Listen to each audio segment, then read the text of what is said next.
Welcome to the Postpartum Coach podcast, where we embrace our needs as moms, we learn to lead ourselves first, then our families, and where we create our own healing from the inside out to find our way to the work we were meant to do in this world. I'm your host, a fellow mom of 3 and a certified life coach, Lizzie Langston.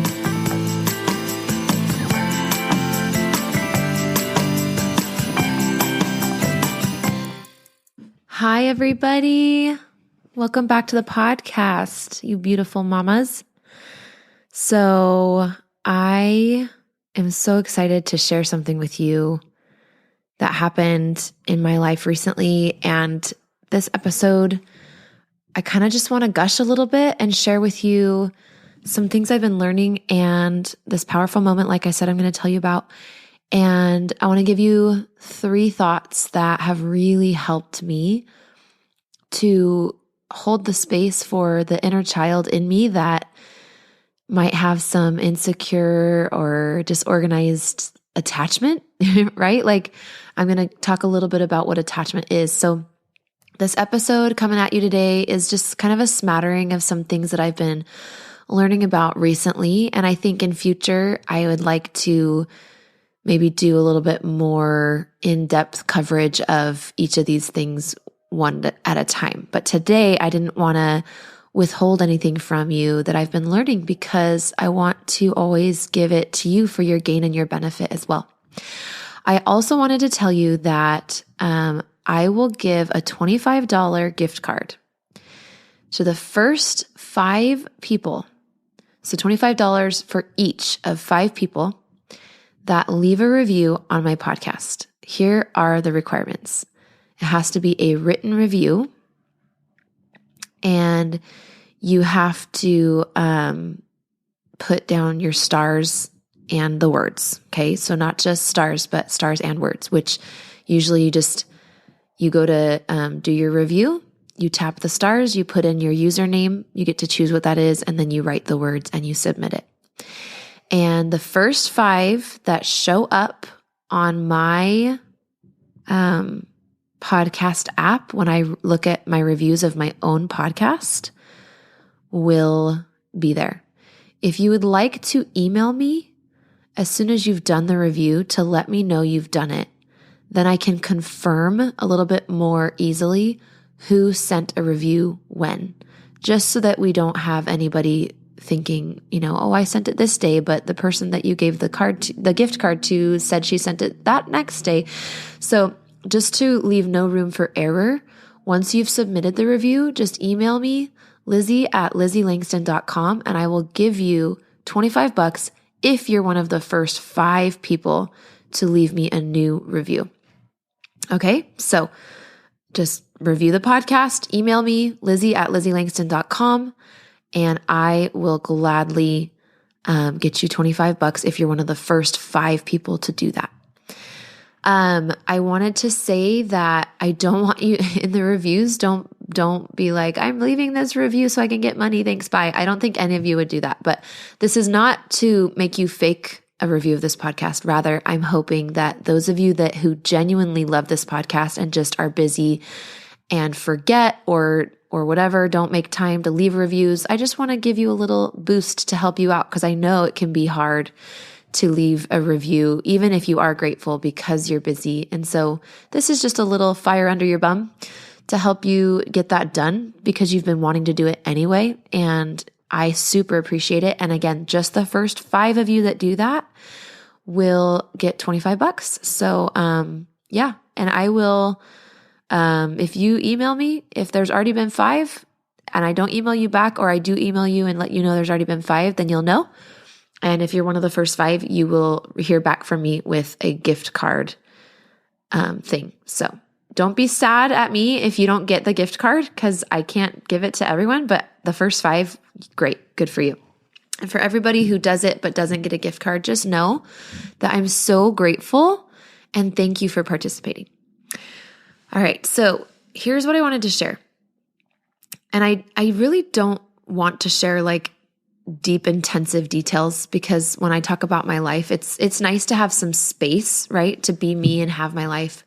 But here's what I do feel safe and good and ready to share is there was a moment. So I'll give you a little bit of backstory here. My husband and I have really been working in our relationship on not withholding our true needs from each other. And when we do express our true needs, even if they're inconvenient or they don't make sense to the other person or there's miscommunication, we're really working on, number one, like showing all of our needs to the other person. And then number two, handling those needs with love. And I wanted to share with you a moment. We were in the car and it was all three of my kids and my husband and I, and we were driving to a park. And the kids it was a difficult morning. I mean, a lot of patience was required. The kids were needing a lot of love. It kind of felt like they were testing our attachment to them. And it just, for whatever reason, the kids collectively and also individually were really needing extra reassurance of our love and care and had big emotions, as you can imagine. I know all of you guys, not all of you, I mean, some of you have like little teeny babies, but even the little babies have big emotions, right? Their attachment is being formed and they're crying out and they're asking or what in their baby way, they're crying for whatever they're needing. And it's beautiful, honestly, like the whole attachment thing that is created in the first 7 years. And if you don't know what I really mean by attachment, I'll either explain more a little bit later on in this episode or in a future episode. So hang tight. But yeah, in the car, I mean, we had to pull over. For example, one of my children was just having such big emotions that they began to not really be safe with the people they were next to. And anyway, there were just a few instances that really made getting ready. You know, when you're getting ready to go in the morning, and especially if you have multiple kids, it's like you set the intention to be out the door in 20 minutes, and literally like sometimes an hour and a half can go by. And we still don't have all the shoes on, or all the breakfast eaten, or all of the bathroom trips that need to be made, or we can't, one person can't find this pair of shorts that they really want to wear, or they have no shorts that are clean and they wanted to wear shorts. And between my husband and I both needing to sometimes take a little break so that we can show up the way we want to with our kids and tapping each other out, it just made for like literally probably an hour and a half, maybe an hour of trying to get out the door. And gratefully, it's not like we had a time limit, but it's an energy expenditure. So that was sort of the context. And then there was one thing that happened that surprised a member of our family. And one of the members of our family said out loud something like, our family's just so dysfunctional. We're just such a dysfunctional family. And I guess I have to say that that person that said that was not me, okay? And when this person said that, in my efforts to have more safety, right? Because that's something that I'm discovering my parents that raised me didn't always know about. We're all just learning about it collectively. And the two adult humans that I formed my attachment, which then becomes my pattern for the rest of my life, until I become aware of it, and then I can retrain my nervous system and stuff. But I'm still definitely partially in the attachment of my childhood. And so I'm starting to learn about what that's like and stuff. Anyway, so this part of me that is doing a lot of inner child work and is safeguarding my inner child and my husband and my children. I mean, my husband's kind of his own responsibility because he's an adult, but we at least are on the same page and we're talking about these things. Anyway, I just spoke up and I was like, we are all worthy of love, no matter how we react and no matter what emotions we feel. And I want you to know that I said that even after a couple of days where my emotions they've been bigger than normal. And my reactions have been different than normal for whatever reason, right? And it felt like an entirely huge breakthrough. And I just wanted to offer that to you today. And I want you to know that if you're sitting here listening to this story and you're like, that's so great for them, we're the dysfunctional family, we're so far away from where we want to be showing up. And by the way, if you just have one baby, just wait till you have like 2 or 3. I'm not telling you your family's going to be dysfunctional or that you're going to have that thought. I could never tell you your family was dysfunctional. I feel like that's abusive for me to say that to you. But, you might catch yourself having this thought as your own patterns get magnified through having children and watching those children grow up, and you basically share your attachment and your bond with them, which hopefully you have an amazing, secure attachment, right? With at least one, but hopefully and preferably even both of the people that raised you. But in case that you didn't, like I didn't with either of the people that raised me, and I'm so grateful that I get to be aware of that and work on that and change that. And it's so beautiful. And I have forgiven anyone that needs to be forgiven. And it's nobody's fault. And there's so much love and it's so beautiful. But I just wanted to offer to you, wherever this finds you, that you genuinely, as an adult, I know we'll talk about your children in a moment. Okay. Let's start with you. I just want to talk to that inner child part of you, right? That might be more reactive right now, or more anxious, or more depressive, or more whatever it is. That part of you is worthy of love from you. And if you don't know how to love her and accept her, I can help you. And that's where your healing is going to start. You don't need your mom to love and accept you if she never did. Like it would help, awesome, but it's not always possible. But what you need is you. This is what I teach women in my 12-week program. I teach them how to calm their mind and body and then their life, which is ultimately understanding their attachment and regulating it. We're regulating our nervous systems, okay? So at the end of the day, whether we talk about it in the frame of my process, which is in my 12-week process, and in my course, my online course, is calm your body, calm your mind, calm your life. Or whether you go to an EFT therapist and they're talking about attachment theory, in the end, what needs to happen is, number 1, you will need to become a witness to the parts of yourself that have open wounds. Number 2, you will need to love those parts of yourself. And as you love those parts of yourself, you will naturally want to understand how to help yourself heal. You won't be so resolved to try to fix yourself. You will it's very different, right? Fixing yourself is a totally different attitude than healing yourself. One of them, fixing, is very results driven.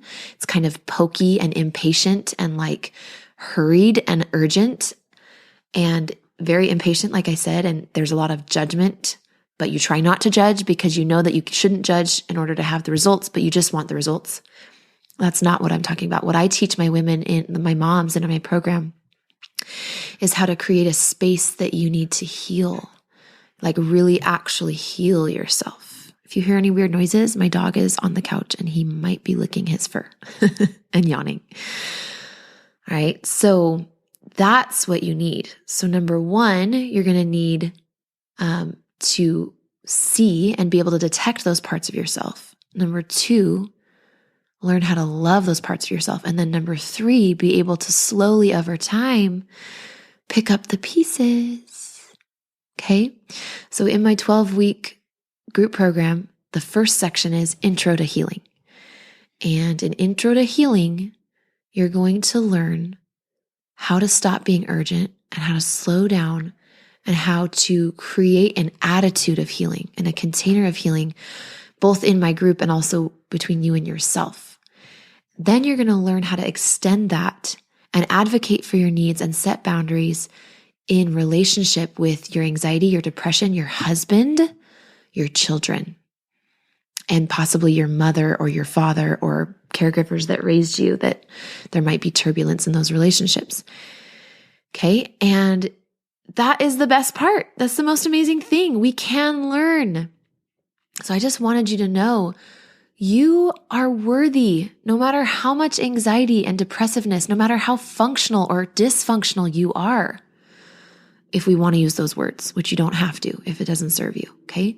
No matter how much you've been physically abused, especially if you've been physically abused, if your parents emotionally isolated you, if you had to pretend that things were okay to some degree and hide your pain in order to receive love and care and your basic needs from your parents, that's abusive. Even if they didn't mean to do it, you have been abused. And if you don't want to use that word, if you just want to use there was some form of neglect, or there wasn't a secure attachment, whichever way you cut it, emotional isolation, even though it's a strategy that many of our parents used, oh, you're crying, just go to your room till you're done. Oh, you're angry, go to your room till you're done. Go sit over there, do it by yourself until you're done. That's trauma for the body, for the human soul, for the biology of attachment. It's trauma. It's traumatic to belittle and have huge feelings that we don't understand and not have anyone to sit with you and help you with them. And here's what I want you to know. This is the tidbit I said we'll talk about your kids in a minute. The attachment that you have is more or less created, and you're going to need to get aware of it to be able to change it. And that's so beautiful. If you have children that are little, one thing you can do, like today, I wanted to give you this little nugget, is even if you don't know how to teach them how to process an emotion, you don't actually have to. All they need is your presence, is for you. Let's say you send your kids to their room a lot. You're upset, you're yelling at me, go to your room. Come back when you can be calm. And they might be able to be calm in some way and do that. But what I want to offer you is you can put them in their room, but go with them. And you don't have to say words. And I think it's worth it to get calm first if you need help getting calm. Okay? So definitely don't go in their room if you feel like you're just going to hurt them or something. But once you get to a place of being calm, you can be with them and just say, well, as long as they want you to be in there, right? Let them know that you want to be in there. And today, my son had really big feelings around an interaction between he and his dad. And he went into his room, and he went there because his dad had asked him to go there. And that's something that we're all figuring out and working on. And so I went in with him, and I asked him if I could be there. And I said, just let me know if you want me to leave. And he didn't really say anything. So that was me thinking, okay, he's okay with me being here. And then I just let him know that no matter what he was feeling, it was okay to feel, and that I was going to stay there and be with him through all of it. And that I see you, I was just I see you, and I'm here to listen, and I hear you. And I didn't do much more than just let him know I was there and let him know that all his feelings were okay and that I was going to love him, and I desire to be with him no matter what he was feeling. That is secure attachment. And the only way I've been able to show up that way authentically and consistently, I'm getting more consistent with my children, is because I have done my work first. So go to LizzieLangston.com/program. And I want you to get on the wait list for the next time the doors open. Okay? If you want to be in the program, it doesn't open. It's a 12-week program, and I don't open it again, until at least past halfway. So at the most frequent, we'd be opening every 6 weeks. The most infrequent, every 12 to 16 weeks we're opening, which is every 3 or 4 months. All right. So what you want to do is, if you're interested, definitely get yourself on the wait list. Go to LizzieLangston.com/program. And if we're open and enrolling, the program page will have enrollment, and it'll be open and you can join. If we are not open, then it'll have a wait list option and you can join the wait list. Okay. So that's how you would do that. I want you to know that it's possible to heal and to love yourself truly. It's possible to overcome any amount of neglect, any style of attachment you have that's helpful or not helpful in your life, any romantic relationship that you want to stay in. It's possible. I mean, assuming that your partner also is on board for staying, it's possible for you. There is nothing wrong with having adult issues and problems, behavior, your mental health, your physical health. So much of it has to do with that imprint, that first 7 years. But like I said, the beautiful part about being a human is that as long as there's love, any change is possible. Anything, whether it's addiction, whether it's physical changes and weight loss, or, overcoming a disease. I truly believe that anything is possible. You're not messed up. You're not less than. If you have a hard time not spending money, or if you have a hard time sticking with anything, it could be that you have trauma that's impacting your ability to attach to people and to nurture yourself through any goals that you have set for yourself. And I want you to know that if you come into my program, you will be safe to bring all of your problems and to be in them for as long as you need to be. And you will have access to the very tools that have helped me to not just get anxiety and depression in check, but to really get to the root of them, and then to really witness and see that root and those parts of myself that are wounded, and to be able to heal them by myself with the help of mentors and with the help of education about human biology. And like I said, that golden word, attachment, and all of these wonderful things. So like I said, go to lizzieLangston.com/program. I will guide you by the hand. You will be in a safe space to do this work. But like I said, we only open every so often, so make sure you get on the wait list so you don't miss it next time the doors open. All right, we'll talk to you soon. Bye-bye. Hey, Lizzie here. I've helped dozens of postpartum moms just like you to manage their postpartum anxiety and deconstruct their postpartum depression. It's really easy for me. So if you're ready to feel better, I know the way. Let's chat on the phone. Set up a time by going to LizzieLangston.com/consult. It's pretty simple, and I will be calling you soon.